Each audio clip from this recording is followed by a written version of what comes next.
तो दोस्तों 4 साल की लंबी गैप के बाद फाइनली शाहरुख खान की एक धमाकेदार मूवी आ गई है।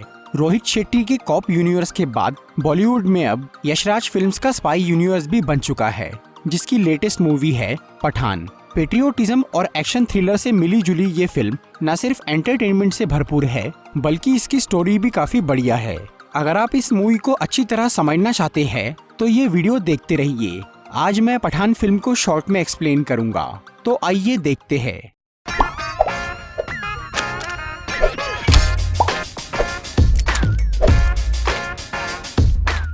तो जिन लोगों को ये बात ना पता हो, उन्हें मैं ये बताना चाहूंगा कि पठान मूवी यशराज फिल्म्स के स्पाई यूनिवर्स का पार्ट है और ये एक था टाइगर जिंदा है और वॉर मूवी से डायरेक्टली कनेक्टेड है। इसीलिए यहाँ पर हमें किसी एक मूवी का कैरेक्टर दूसरी मूवी में भी दिख सकता है। तो इस फिल्म की कहानी शुरू होती है सन 2019 में, जब इंडियन गवर्नमेंट ने जम्मू एंड कश्मीर से आर्टिकल 370 हटा लिया। इस खबर से पाकिस्तान के कई लोगों को बहुत बुरा लगता है, पर इससे सबसे बड़ा झटका लगा पाकिस्तान के एक मिलिट्री ऑफिसर को, जो था जनरल कादिर। उस टाइम पर जनरल कादिर को दिमाग का कैंसर हो गया था और उसके पास कुछ ही साल बचे थे। एक तो पहले ही वो कैंसर से परेशान था, ऊपर से जब इंडिया ने आर्टिकल 370 हटा लिया तो इससे कादिर का दिमाग और खराब हो गया और उसने ये कसम खाई कि वो मरने से पहले इंडिया से बदला लेकर रहेगा। पर कादिर ये जानता था कि पाकिस्तान की गवर्नमेंट उसे ऐसा कोई काम नहीं करने देंगी, इसीलिए इस काम के लिए उसने एक टेररिस्ट ऑर्गेनाइजेशन से हाथ मिलाया, जिसका नाम था आउटफिट एक्स। इस ऑर्गेनाइजेशन का लीडर था जिम नाम का एक आदमी, जो कि पहले एक इंडियन रॉ एजेंट था। कई साल पहले जब जिम रॉ में था, तब उसने कुछ समुद्री लुटेरों के एक मिशन को बर्बाद कर दिया था, जिसकी वजह से उन लोगों ने जिम और उसकी बीवी को किडनैप कर लिया और इंडियन गवर्नमेंट से 10 करोड़ रुपए मांगे, लेकिन गवर्नमेंट ने उन्हें पैसे नहीं दिए। तब उन्होंने जिम की प्रेग्नेंट बीवी को मार दिया, पर जिम किसी तरह वहाँ से बच के निकल गया था। इधर इंडियन मिलिट्री ने ये मान लिया कि वो मर चुका है, इसीलिए उन्होंने उसे वीर पुरस्कार दिया। लेकिन उधर जिम को अब अपने देश से नफरत हो गई थी, क्योंकि वो उन्हें अपनी फैमिली की मौत का जिम्मेदार मान रहा था और इसी वजह से जिम एक आतंकवादी बन गया और उसने दूसरे देशों के कुछ सोल्जर्स के साथ मिलकर एक टेररिस्ट ऑर्गेनाइजेशन बनाई और वो कॉन्ट्रैक्ट बेसिस पर बड़े बड़े मिशंस को अंजाम देने लग गया। इस सब के बीच जिम इस मौके की तलाश में था कि वो किसी दिन इंडियन गवर्नमेंट से अपनी फैमिली की मौत का बदला लेगा। और अब जब 2019 में जनरल कादिर ने जिम को इंडिया के खिलाफ एक मिशन सौंपा, तो इससे उसे बहुत खुशी हुई और वो अपने मकसद को पूरा करने में भिड़ गया। लेकिन जिम का प्लान काफी बड़ा था, इसीलिए उसे इस काम में काफी वक्त लगने वाला था। इस तरह से 1 साल बीत जाता है। फिर 2020 में इंडिया में पठान नाम का एक रॉ एजेंट, जो कि एक मिशन में घायल होने की वजह से जल्दी रिटायर कर दिया गया था, वो अपनी सीनियर ऑफिसर नंदिनी ग्रेवाल के साथ मिलकर एक नया डिपार्टमेंट खोलता है, जिसका नाम था joint operation and covert research यानी JOCR। इस डिपार्टमेंट में पठान अपने जैसे ही रिटायर्ड सोल्जर्स को भर्ती करना शुरू करता है, ताकि वो उनकी मदद से ऐसे मिशंस को पूरा कर सके जिनकी जिम्मेदारी कोई नहीं लेना चाहता। नंदिनी ग्रेवाल इस डिपार्टमेंट की हेड बन जाती है और इसमें 4 सोल्जर्स भर्ती हो जाते हैं, जिनके साथ मिलकर पठान ये पता लगाता है कि दुबई में होने वाली एक साइंटिफिक कॉन्फ्रेंस, जिसमें इंडिया के प्रेसिडेंट और 2 बड़े साइंटिस्ट जाने वाले थे, वहाँ पर आउटफिट एक्स के लोग कुछ गड़बड़ करने वाले हैं। ये बात जब रॉ के सेक्रेटरी कर्नल लूथरा को पता चलती है, तो वो ये मान लेते हैं कि आउटफिट एक्स के लोग प्रेसिडेंट पर हमला करने वाले हैं। इसीलिए कर्नल लूथरा प्रेसिडेंट की सिक्योरिटी को काफी बढ़ा देते हैं। पर इसके बावजूद भी पठान अपनी टीम के साथ दुबई पहुंच जाता है, ताकि वो आउटफिट एक्स पर नजर रख सके। उधर जिम अपने साथियों के साथ दुबई जाता है और वहां वो प्रेसिडेंट पर हमला नहीं करता, बल्कि वो इंडिया के 2 साइंटिस्ट डॉक्टर सहानी और डॉक्टर फारूकी को किडनैप कर लेता है। असल में जिम इंडिया के खिलाफ जिस प्लान पर काम कर रहा था, उसके लिए उसे उन साइंटिस्ट की जरूरत थी। फिर वो उन साइंटिस्ट को लेकर वहाँ से भागना शुरू करता है, लेकिन पठान उसका पीछा करके उसे रोकने की कोशिश करता है, जिसके चक्कर में उसका एक साथी मारा जाता है। पर इसके बाद भी पठान जिम से लड़ाई करता है और डॉक्टर फारूकी को उसकी पकड़ से छुड़वा लेता है, लेकिन आखिर में जिम डॉक्टर सहानी को लेकर भागने में कामयाब हो जाता है। इसके बाद पठान और उसकी टीम वापस इंडिया लौटकर जिम के उन साथियों के बारे में पता लगाते हैं जो कि दुबई की मुठभेड़ में मारे गए थे। इससे उन्हें पता चलता है कि उन मरे हुए एजेंट्स को कुछ ही दिनों पहले किसी ने पैसे भेजे थे, जो कि पाकिस्तान की एक डॉक्टर थी रुबीना मोहसिन, जिसे रुबई भी कहा जाता है। वो अभी स्पेन में थी, इसीलिए पठान भी स्पेन चला जाता है ताकि वो रुबीना से आउटफिट एक्स के बारे में कुछ जानकारी हासिल कर सके। वहाँ पर जब पठान रुबीना का पीछा करता है तो जिम और उसके सभी साथी वहाँ पर आकर उसे पकड़ लेते हैं। रुबीना असल में पाकिस्तान की एक ISI एजेंट थी और वो फिलहाल आउटफिट एक्स के लिए काम कर रही थी।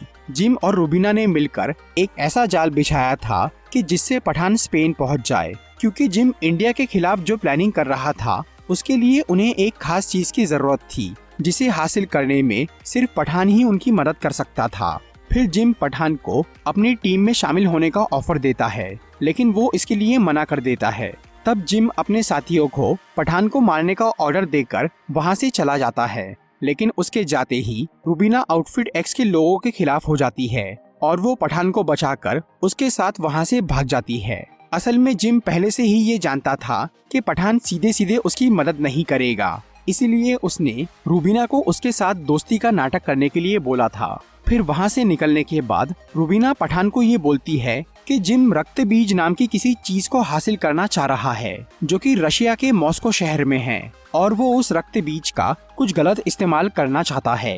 इसीलिए रुबीना पठान को ये बोलती है कि उन्हें जिम से पहले उस रक्त बीज को चुराना होगा, जिसके लिए पठान मान जाता है और फिर वो दोनों मॉस्को पहुंच जाते हैं, जहां वो रक्त बीज को चुराने की तैयारी शुरू करते हैं, जो कि एक बेहद सुरक्षित तिजोरी के अंदर रखा हुआ था। पठान और रुबीना काफी सारे जुगाड़ लगाकर उस तिजोरी तक पहुंच जाते हैं और वहां से वो रक्त बीज चुरा लेते हैं, लेकिन तभी रुबीना पठान को धोखा देकर वो रक्त बीज लेकर वहां से भाग जाती है, जिसके बाद रशिया की पुलिस पठान को गिरफ्तार कर लेती है और फिर नंदिनी ग्रेवाल को वहां पूछताछ के लिए बुलाया जाता है।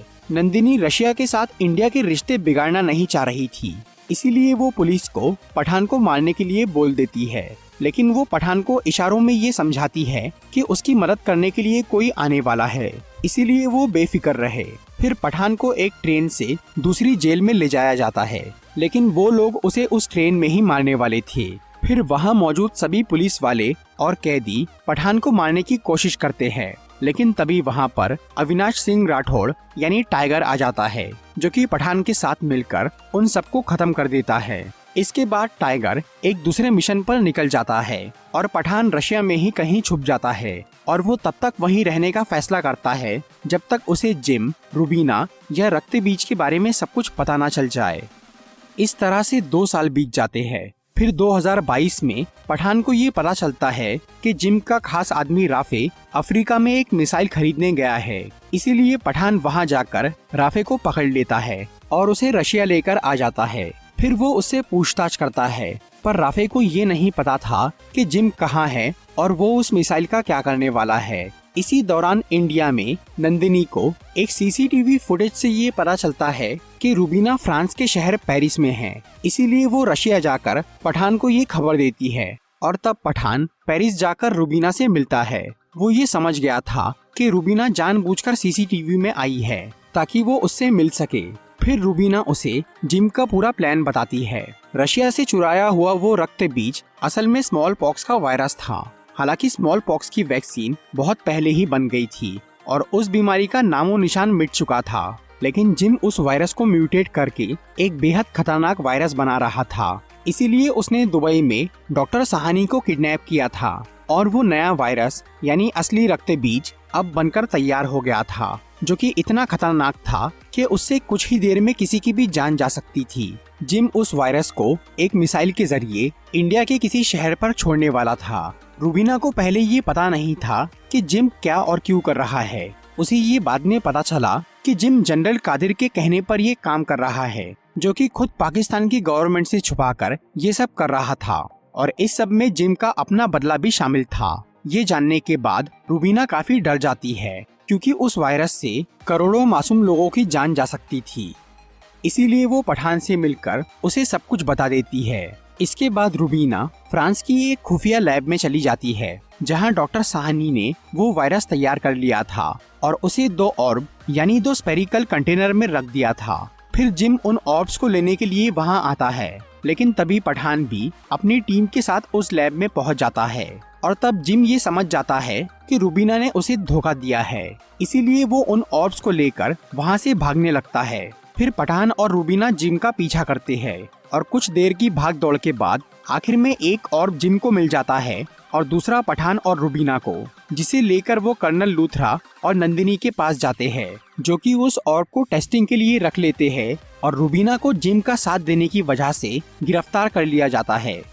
फिर उस ऑर्ब को इंडिया के एक रिसर्च सेंटर में लाया जाता है, जहां पर नंदिनी ग्रेवाल की निगरानी में डॉक्टर फारूकी उस ऑर्ब को खोलते हैं ताकि वो उस वायरस की वैक्सीन बना सके, क्योंकि दूसरा ऑर्ब अब भी जिम के पास था जिससे वो हमला करने वाला था। लेकिन उस ऑर्ब के अंदर उन्हें पानी के अलावा कुछ नहीं मिलता। तभी उन्हें जिम का वीडियो कॉल आता है, जो कि सबको बताता है कि असली वायरस उस ऑर्ब के सेंटर में नहीं बल्कि उसकी ऊपरी लेयर में ही भरा हुआ था, जो कि ऑर्ब को खोलते ही उनकी लैब में फैल गया। और उस ऑर्ब में एक ऐसी गैस भी थी जिससे सबके प्रोटेक्टिव सूट डैमेज हो गए और वो वायरस वहाँ लैब में मौजूद सभी लोगों की बॉडी में चला गया, इसीलिए उन्हें तेजी से स्मॉल पॉक्स होने लगता है। तब नंदिनी उस लैब को पूरी तरह लॉक करवा देती है और वो कर्नल लूथरा को उस लैब को ब्लास्ट करने के लिए बोल देती है ताकि वो वायरस उन लोगों के साथ वहीं खत्म हो जाए।